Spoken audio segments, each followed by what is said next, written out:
আসসালামু আলাইকুম। বর্তমান সময়ের সবচেয়ে আলোচিত টপিক জিপিএ-5।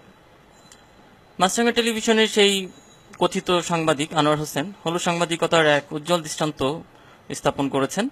প্রকৃতপক্ষে বর্তমান শিক্ষা ব্যবস্থার বেহাল দশা এবং এই বেহাল দশার জন্য যারা প্রকৃতপক্ষে দায়ী তাদের নিয়ে সংবাদ করার পরিবর্তে তিনি আমাদের কোমলমতি শিক্ষার্থীদের উপর দোষ চাপিয়ে এদের ভবিষ্যৎ জীবনকেই করেছে প্রশ্নবিদ্ধ। এদেরকে সামাজিক এবং মানসিকভাবে করা হয়েছে বিপর্যস্ত। এটা অবশ্যই ভালো সাংবাদিকতা হতে পারে না। আজ আমরা মাছরাঙা টেলিভিশনের সেই শিক্ষার্থীদের বর্তমান যে অবস্থা সেটা তুলে ধরতে চাই। এদের মধ্যে একজন বাদে আমরা যতটুকু জানতে পেরেছি এদের মধ্যে একজন বাদে আর কেউ জিপিএ-5 পায়নি। আমরা ওই সকল শিক্ষার্থীদের মধ্যে একজনের সাথে কথা বলবো আজকে। আচ্ছা, তোমাদেরকে ওই দিন ওই সাংবাদিক কি বলে ইন্টারভিউ স্টার্ট করেছিল? ওই দিন আমরা চারজন ফ্রেন্ড স্কুলের সামনে দাঁড়িয়েছিলাম। তার মধ্যে একজন সাংবাদিক এসে আমাদেরকে কোশ্চেন করলো, তোমরা কি এবার এসএসসি পরীক্ষায় উত্তীর্ণ হয়েছো? আমরা বললাম জি ভাইয়া, এবার এসএসসি পরীক্ষায় উত্তীর্ণ হয়েছি আমরা। তো সে বললো যে ভাইয়া তোমাদের সাথে কি 2 মিনিট কথা বলা যাবে? আমি বলি হ্যাঁ বলেন। তো উনি বলতেছে যে তোমাদের সাথে একটা ছোটখাটো ইন্টারভিউ হবে। তো পরে আমরা বলি যে কিসের ইন্টারভিউ? আমরা তো এইগুলি কখনো মানে মিডিয়ার ফেস হই নাই এবং ক্যামেরার সামনে কখনো আমরা যাই নাই। তো উনি বললো যে ভাইয়া তোমাদের, আমি বুঝতে পারছি তোমরা হয়তো কখনো যাও না, এই জন্য তোমরা নার্ভাস ফিলটা করতেছো, তোমাদের কোনো সমস্যা না, এটা একটা পজিটিভ হবে, ইন্টারভিউ হবে, নেগেটিভ হবে না, তোমরা এটা নিয়ে টেনশন করো না। তো আমরা ফার্স্টে রাজি হই না, তো আমাদের অনেক কথা বলে রাজি করায়। আচ্ছা, তোমাকে ওই দিন যে কোশ্চেনগুলো করা হয়েছিল সেগুলো খুবই সাধারণ কোশ্চেন ছিল, তারপরে তুমি সেগুলোর অ্যান্সার ঠিকভাবে দিতে পারোনি, এলোমেলো করে ফেলছো কেন? ভাইয়া আমি আপনার সাথে একমত, কিন্তু আমি খুব নার্ভাসে এবং মানসিকভাবে খুব প্রেশারে ছিলাম, যার কারণে আপনারা দেখতে পেরেছেন আমার কোশ্চেনগুলি এলোমেলো হয়ে গিয়েছে। আচ্ছা, তুমি বলছো যে তুমি খুব মানসিক প্রেশারে ছিলা, তো এই মানসিক প্রেশারটা আসলে কেন তুমি ফিল করছো? আসলে আমাদেরকে যেভাবে কোশ্চেন করছে, কোশ্চেনগুলি খুব ইজি ছিল, এটা আমি আগেও বলেছি।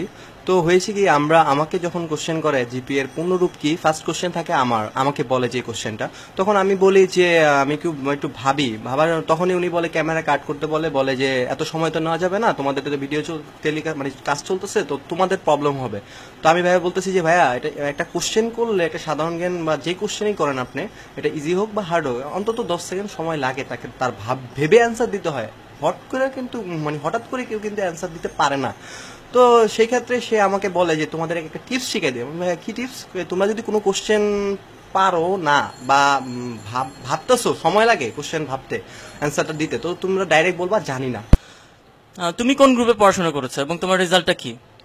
আমি কমার্স গ্রুপ থেকে পড়াশোনা করেছি এবং আমার পয়েন্ট হচ্ছে 3.61।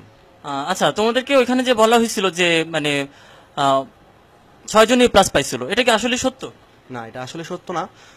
আমি আসলে ভিডিওটা দেখার পর আমিও হোঁচট খেয়ে যাই, কারণ আমি যতটুকু জানি, যে যতটুকু জানছিলাম তখন, মানে ভিডিও যখন আমাদেরকে ইন্টারভিউ নেয় জাস্ট একজন পায়। তো আমি এটার জিনিসটা সবার কাছে আস্ক করি, মানে সবাইকে জিজ্ঞেস করি যে আসলে সবার কি রেজাল্ট হয়েছে।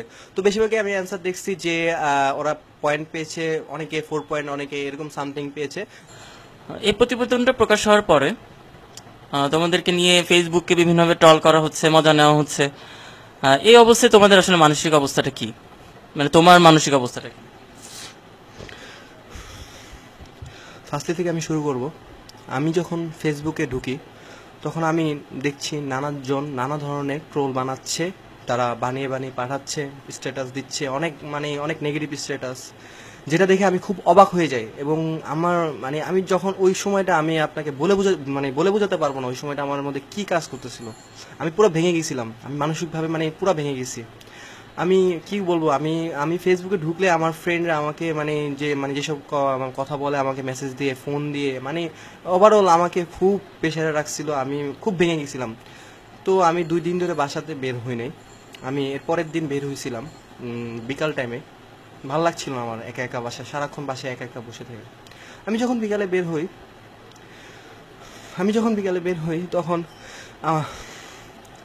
ছোট থেকে বড় সব মানুষই আমাকে দেখে হাসতেছিল। তখন যে ওই মোমেন্টটা, আমি আপনাকে কি বলবো, আমাকে এত কষ্ট লাগে। আমি মনে করতেছি যে তখনকার মোমেন্টটা আমি মনে করতেছিলাম যে আমি অনেক বড় একটা অপরাধী, আমি এরকম একটা অপরাধ করছি যে কারণে সবাই আমাকে দেখে হাসতেছে, আমি একটা জোকার। আমি যখনই বের হই তখনই এই অবস্থা। আমি সরাসরি বাসায় চলে আসি, এরপর আমি বাসাতে বের হই না, আমি একা একা বাসায় বসে থাকি। আমি এরকম ভাবে প্রেশারে পড়ে গেছিলাম তখন মেন্টালি ভাবে। আমি কি বলবো, আমি তখন চিন্তা করতেছিলাম আমি যেখানে এই দুনিয়ায় যখন আমার দাম নেই, কারোর কাছে দাম নেই, আমি একটা হাসি পাত্র হয়ে রয়েছি, তখন আমি এই দুনিয়ায় বেঁচে থাকার আমার কোনো অধিকার নেই। আমি এরকম পর্যায়ে গেছিলাম যে আমি আমার রুমে, নিজের রুমে আমি সবসময়, তখন তো একাই ছিলাম, তো আমি ফ্যানের দিকে তাকাইতাম আর ভাবতাম কি করব।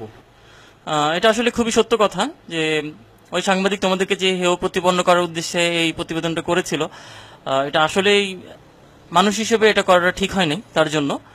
আহ, এবং সে এটা করতে পারতো যে তোমাদের মুখটাকে ঢেকে রাখলে হয়তো বা তোমাদেরকে এভাবে সামাজিকভাবে হেয় প্রতিপন্ন হইতো না। তো আসলে এখন তোমাদের সাথে আমাদের সমবেদনা প্রকাশ করা ছাড়া আর কিছুই করার নাই। এবং আমরা এটা জানাতে চাই যে আসলে এই ধরনের সাংবাদিকতা আমরা কখনোই কাম্য নয়, যেটা কিনা আমাদের ভবিষ্যৎ প্রজন্মকে বিপদের মুখে ঠেলে দিবে অথবা আমাদের ভবিষ্যৎ প্রজন্মকে ধ্বংস করে দিবে, এটা আমরা কখনোই আশা করি না। এখন তোমার প্রতি আমাদের যে আশা সেটা হচ্ছে তুমি পূর্বের যে এই অভিজ্ঞতাটা সেটা ভুলে গিয়ে তুমি সামনে ভালো করে পড়াশোনা করবে এবং আমি আশা করি যে তুমি একটা সময়ে ওই ভালো পজিশনে গিয়ে হলুদ সাংবাদিকতার পরিবর্তে ভালো সাংবাদিকতা করে আমাদের সমাজকে এগিয়ে নিয়ে যেতে সাহায্য করবে।